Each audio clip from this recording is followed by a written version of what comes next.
എല്ലാ ദിശകളും കീഴടക്കാൻ ആഗ്രഹിച്ച് മഗധയിലെ രാജാവായ ജരാസന്ധൻ യമുനാ തീരത്ത് വിവിധ സ്ഥലങ്ങളിൽ തൻ്റെ രാജകീയ പാളയങ്ങൾ സ്ഥാപിച്ചു.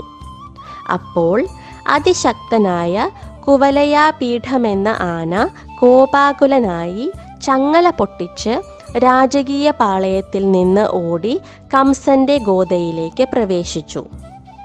ഗുസ്തിക്കാർ ആനയെ കണ്ടപ്പോൾ ഉടനെ ഭയന്ന് ഓടിപ്പോയി.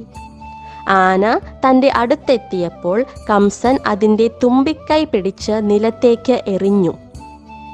കംസൻ ആനയെ വീണ്ടും പിടിച്ച് അകലെയുള്ള ജരാസന്ധന്റെ സൈന്യത്തിലേക്ക് എറിഞ്ഞു. ഈ അത്ഭുതകരമായ ശക്തി കണ്ട് സന്തുഷ്ടനായ മഗധ രാജാവ് തൻ്റെ 2 പെൺമക്കളായ അസ്ഥിയെയും പ്രാപ്തിയെയും അതോടൊപ്പം കുവലയാപീഠമെന്ന ആനയെയും കംസൻ